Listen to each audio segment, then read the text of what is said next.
now, once again, Raymond Arroyo. Welcome back to The World Over Live. Donald Trump continues to ride high in the presidential polls here in the U.S. Planned Parenthood is on the hot seat over those recently released explosive undercover videos, and a controversial Iran nuke deal is being sold here on Capitol Hill. With topics this diverse, there's only one guest who could possibly cover it all. He's a syndicated columnist, former advisor to 3 U.S. presidents, and a 2-time presidential candidate himself, the most prolific, Patrick J. Buchanan. Great to see you, Good to see you, Raymond. Good to have you back. I want to start with this Trump poll. In the new Quinnipiac polls, it shows Trump at 20%. You got Scott Walker at 13% and Bush down at 10%. What is happening here? Donald Trump has commanded the political stage ever since about the 1st of July, if not about a week or so before. He's got a dramatic persona. He's raised this issue of immigration.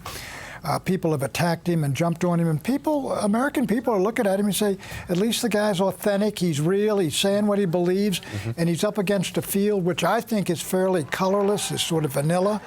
And the Donald is a personality, and he's really made this race exciting and interesting. People are looking at the TV saying, what's he going to say about Rick Perry today? Yeah, no, I mean, he is entertaining. He's a compelling figure. He's known to many kids who watch TV. My own children. Oh, Donald Trump. I didn't know Donald Trump was running for president. So they know this guy, as opposed to so many of these other candidates. It's not only that. He fills up a great empty space in American politics. The American people think the folks working up on the Hill, they get nothing done. They're all talk and no action. And when they they run and they promise things and they never deliver. And he's talking about what people care about: the lost jobs from these trade deals. These are the issues, Raymond, that I hit in the 1990s, and also securing the border and stopping the invasion of the United States. And as Ronald Reagan said, a country that can't control its borders isn't really a country anymore, and that's exactly what he's saying.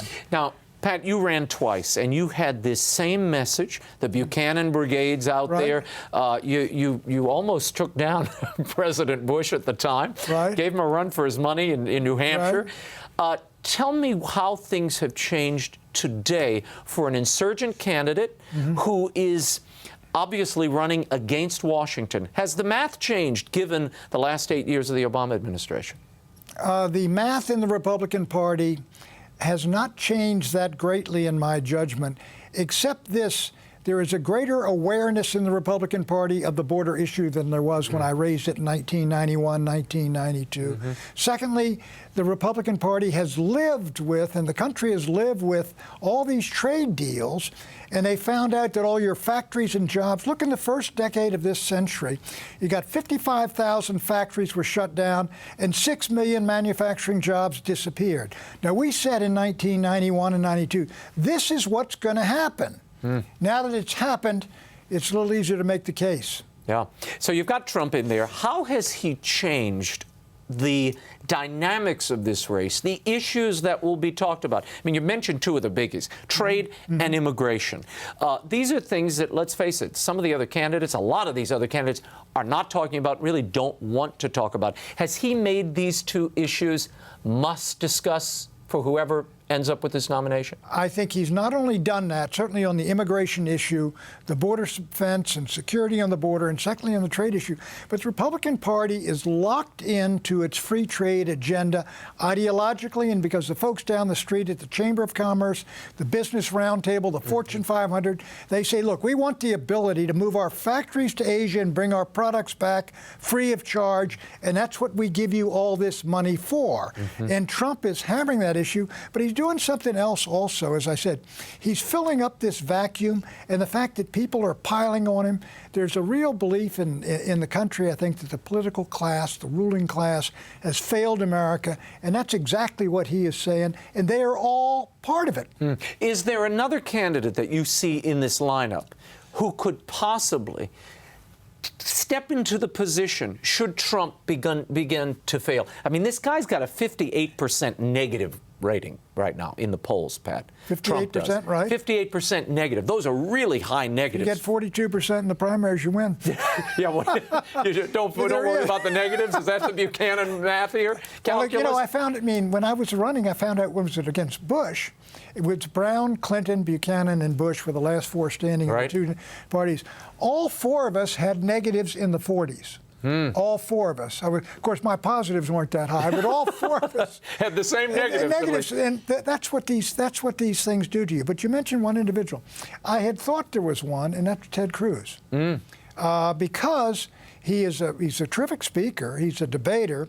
And he's been standing by Trump's statements on the border and defending him against these attacks. That's another thing that's helped Trump, is the piling on by his fellow Republicans, get out of the race, and the media, get out of the race.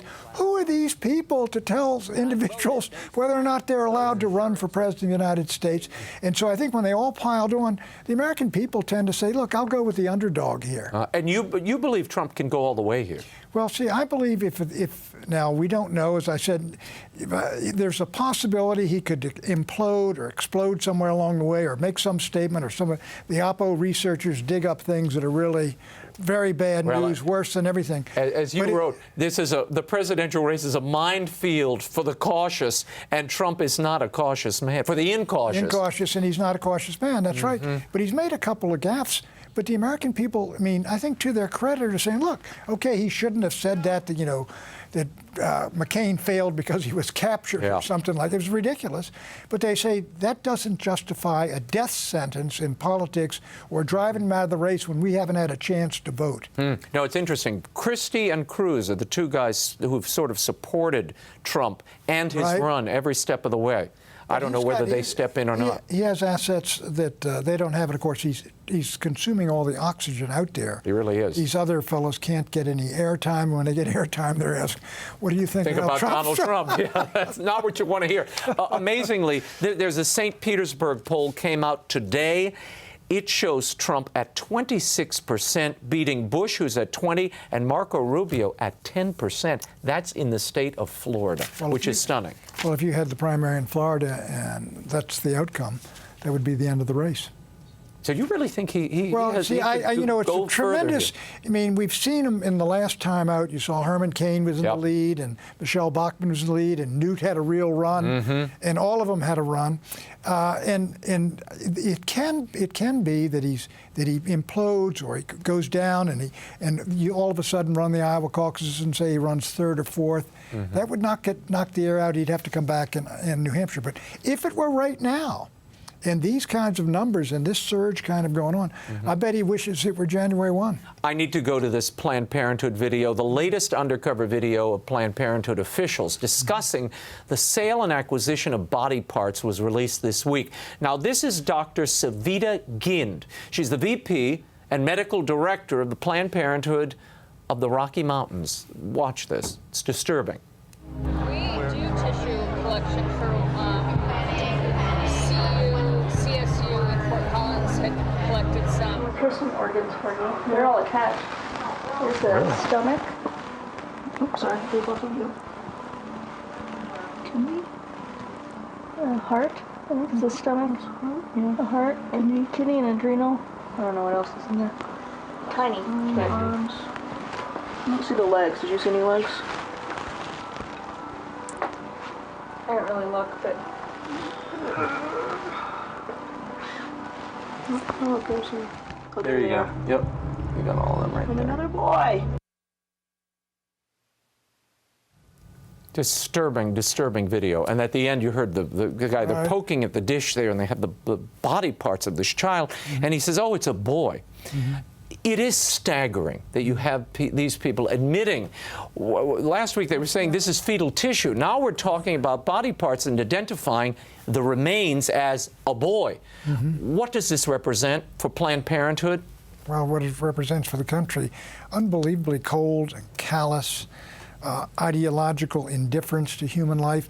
I mean, these tapes sound like something out of the Tiergarten 4 program in Berlin. You know, when they took the useless eaters, the people who really weren't needed and we had to get rid of, and just put them away and felt they were doing something. This is Darwinism at its, right at its end worst. Let me tell you, there's a real, most of us Greys, I don't care, we're not, wonderful people, but there's a real moral sensibility that's just revolted by what when in seeing all this, eating a salad and drinking wine and talking about, selling the body parts of an infant that's been destroyed in the womb with the collaboration of its mother and some, quote, doctor. Yeah. No, it's staggering. This is, I think a lot of Americans of my generation never thought they'd live in a country like this. I have to tell you, the repulsion that I've seen in the emails and the calls, some of these people are identifying as pro-choice. These are people who support abortion rights. They are stunned by this because I think for the first time people are having to confront the reality that this is a human life being taken. Wherever anybody is on the spectrum of support for the public policy, the reality of this and the grisly business of dedicating remains for research or other uses is just, it's abominable is what it is. This is Cecile Richards, not the lion we keep hearing so much about who was shot in Zimbabwe. This is Cecile Richards. She's the president of Planned Parenthood responding to the video you just saw and others like it.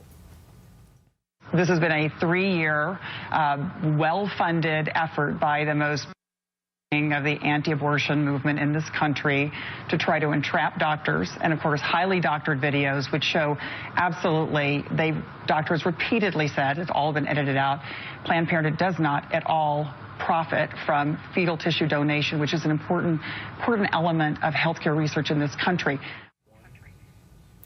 She's denying any culpability here. She says this is perfectly legal, Pat. Well, she says there's parts of the tape where doctors are saying we're not selling body parts or something like that.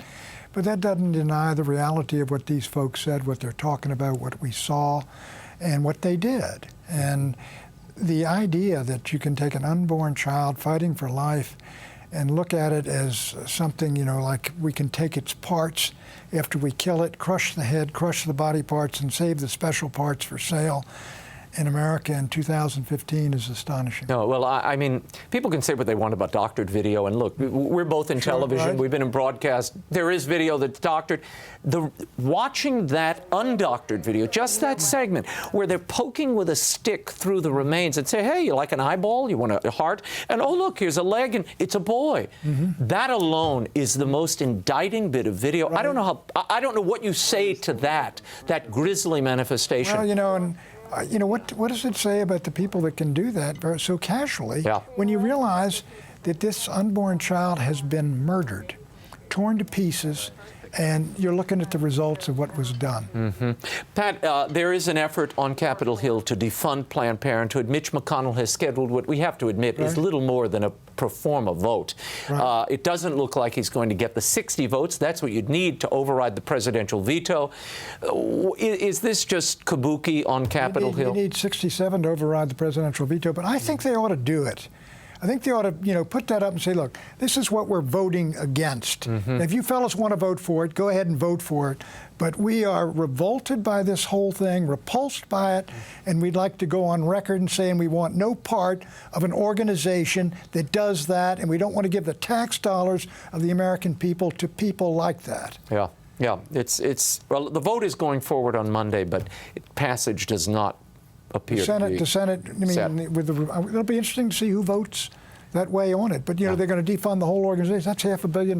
Right. Well, the problem is this bill wouldn't even touch all the Medicare reimbursement, Medicaid reimbursements. Right. That's where it all flows through. Planned Parenthood has so many funding mechanisms via the federal government. It's very difficult to get a handle on all of them. But we will continue to watch this, and we'll be right back when we'll explore the Iranian nuclear deal and the Pope's climate change mission, as well as what he could say when he visits the U.S. in September. Patrick Buchanan remains with us when The World Over Live continues. Stay right there.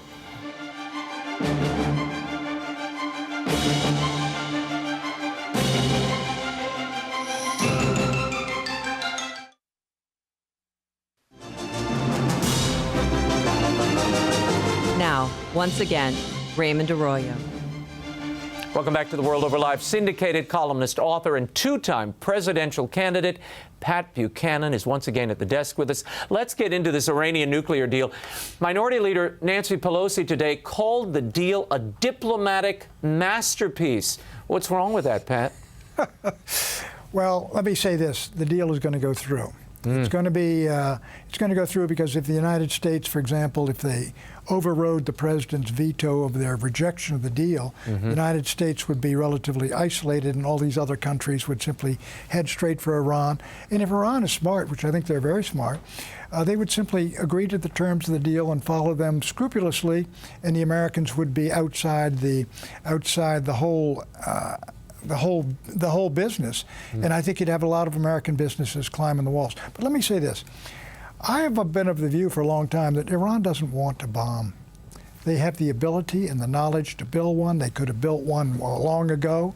They stopped short of that. They didn't take the uranium up to 90% enrichment. They did that for a reason. They're using the negotiations to get the sanctions lifted, to go back into the international community, to get all that money and to be recognized, because if they can get peace, if they can avoid war with the United States, the Iranians in 10 years, along with Shia Iraq, will be the dominant power in the Persian Gulf. That's what they're interested in being. And vis-a-vis Israel, you know, I don't think the Iranians want to bomb. The Israelis got dozens, scores, hundreds of bombs. But what they don't have is the size of the country and the population. It's 10 times as large. Over time, Iran is going to, if it avoids a war with the United States, is going to be the dominant power in the Gulf. And that's why they negotiated the deal and gave away so much stuff that they did. Yeah, well, they didn't give away much, Pat. You've got to give them 24 hours notice before you do inspections. Look, I mean, this is not a good deal, Pat. But no, well, let me say this. Look, they got Iraq. They got rid of their plutonium reactor. That's out the window. Fordow. All the centrifuges are gone, the high-quality centrifuges. 98% of the uranium. They're throwing all that stuff out because they said, look, we know how to build a bomb. We don't need all this. You give us the if I were Iranian, I'd take the $150 billion. I said, we know how to do that. If we want to build a bomb down the road, we're going to risk war with the United States if you try it. And we don't want war with the Americans. If we stay out of a war with the Americans, the future belongs to us. I want to play Secretary John Kerry, who probably would like the Buchanan approach on this. Here he is pitching the deal. Right. Incentive for an arms race in the region for Egypt or Saudi Arabia or one of the other countries to try to get a bomb will be if this agreement is rejected. And the reason will be that Iran will go back to enriching. We will not have inspection. We will not have insight. And they will say, oh, my God. What do you think? I don't think Iran would go back to enriching. I think Iran would follow the deal. Well, follow the deal. Then you get the UN's lifted sanctions, the Europeans lift sanctions, the Russians, Chinese, and the Americans are sitting there and don't. And the Iranians are saying, look, we signed an agreement. We honor our agreements. Those Americans, look at them. Here comes all the money. And the American business guys are going to be saying, why are all the Europeans in Iran selling cars and TVs and we're not? And we're not. We don't have access to the market. Yeah, I think this is where Netanyahu and all the others, they say they're racing to a bomb. They're 2 weeks from a bomb. They're going to get it. No, they're not. They didn't move past a certain threshold because they want the deal to get rid of the sanctions. They've got the ability to build a bomb, but they say, look, we build a bomb over here, we'll have one. The Israelis got 200. And they put a hair trigger on their nuclear arsenal. What happens to us if one of the bomb goes off somewhere? They will blame us. And what happened to our neighbor Saddam when that happened? There have been some concerns raised about the way this. I'm hearing some dissent here. No dissent. I am playing the devil's advocate. Diabolus advocatus. I'll take it. The main negotiator on the Iranian side, Zarif, who was negotiating with Kerry. There are some who are saying that relationship was a little too cozy. Kerry and Zarif knew each other. They met at a George Soros dinner, and apparently Zarif's son stood in John Kerry's daughter's wedding. Is that a concern to you that they may have been too cozy and that Iran shaped this deal and America gave away too much?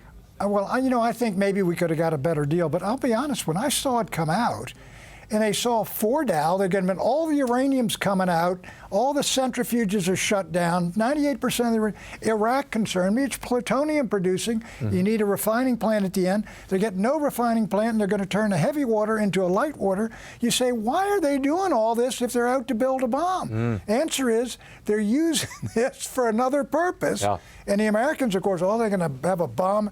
But, 24 days, do you really think you can put together centrifuges and get them working and get the highly enriched 90% uranium in 24 days? See, I interviewed Chris Christie a few weeks ago, and he said Ronald Reagan would have walked away from a deal like this. You were there at Reykjavik when he did walk away from the deal. I was looking right down at him when he walked out of that room. Should they have walked out of this deal? Reagan was right to walk out of that when they were taking away SDI. I mean, if Reagan had cut a deal, frankly, which I didn't like, it was, getting rid of nuclear weapons. And fortunately, Gorbachev said, you will go with getting rid of all these offensive weapons, but by the way, you got to give up your SDI, which was a stupid thing to say. He brought it in late Sunday night, and Reagan just, pounded the table. He came out. His face was a mask of rage. I don't want to repeat some of the things he said at the embassy. But we came Those home. memoirs are going to be good. But let me tell you, I came back with him on Air Force One, and I was drinking and laughing along with Tony Dolan. And here comes Reagan back in the plane. He's got his little running suit on and said, Pat, did I tell you about the time Jimmy Stewart and I were... He was right back to... He was right back to the old Reagan. Guys, there's part of this man is 14 years old. He was wonderful. And that was the charm, It was so attractive about him. But he was, it was just a phenomenal day, a phenomenal night. Yeah, well, he ended up winning. I mean, he won big and played hard. I told him on the plane, I said, don't worry. The Russians will come back for the INF agreement. It's the intermediate nuclear forces in Europe. They were scared to death of our Pershings and crews. I said, that's why they've come to Reykjavik. They're going to come back to get that deal.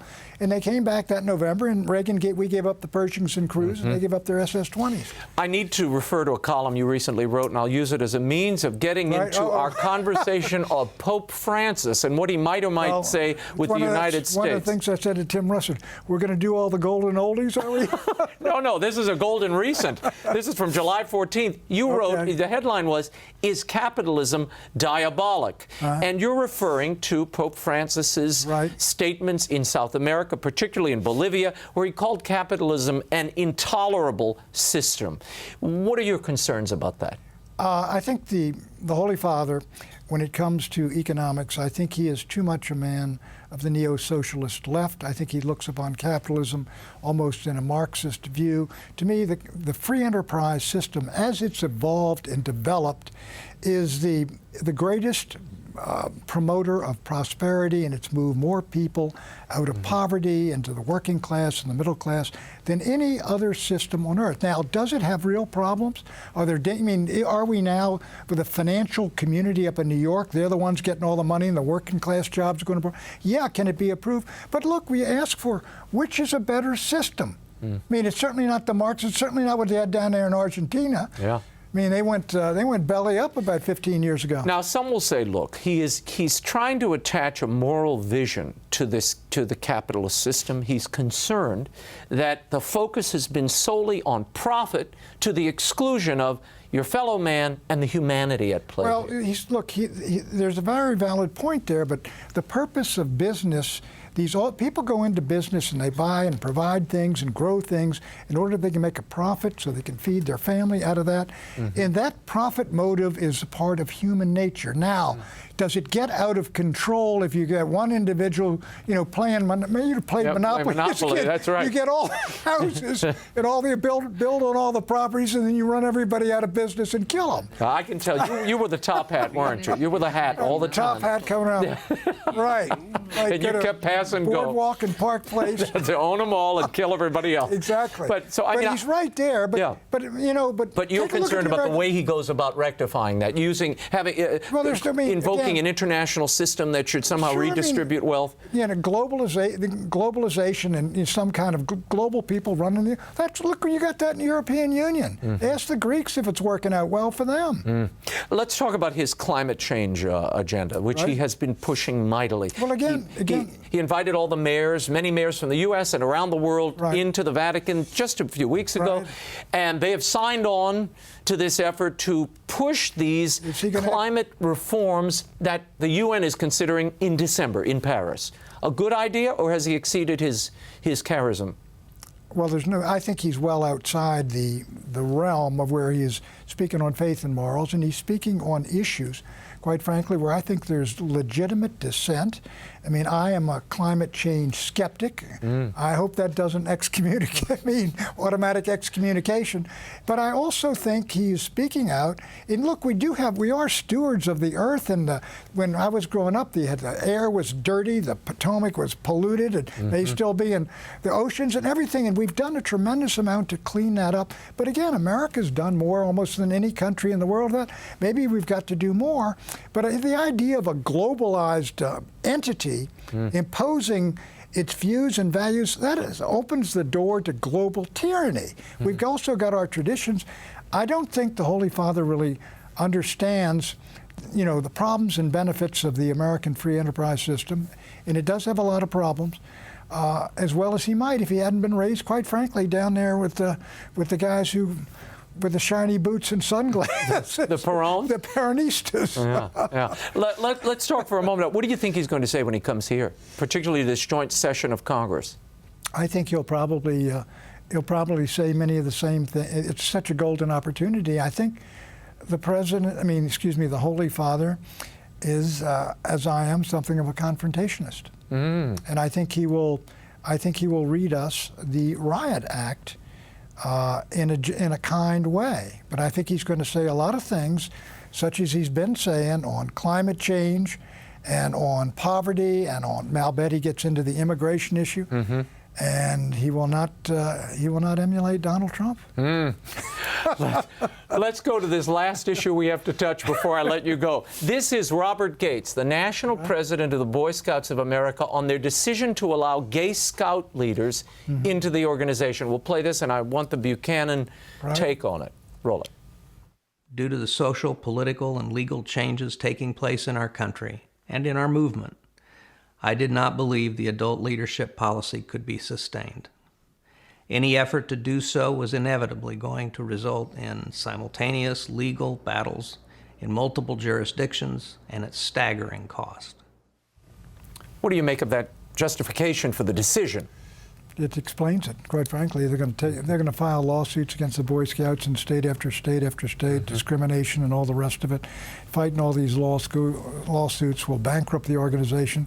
So he said, what's coming, and maybe we're going to have to make this retreat on this issue. But I think it could be the sort of beginning of the end of the Boy Scouts. I mean, I think I think it's awful because, look, whether we like it or not, the statistics will tell you the probability is far higher of abuse of boys by active homosexuals who have them in their custody, and we don't need to go too far outside the Catholic Church to understand that.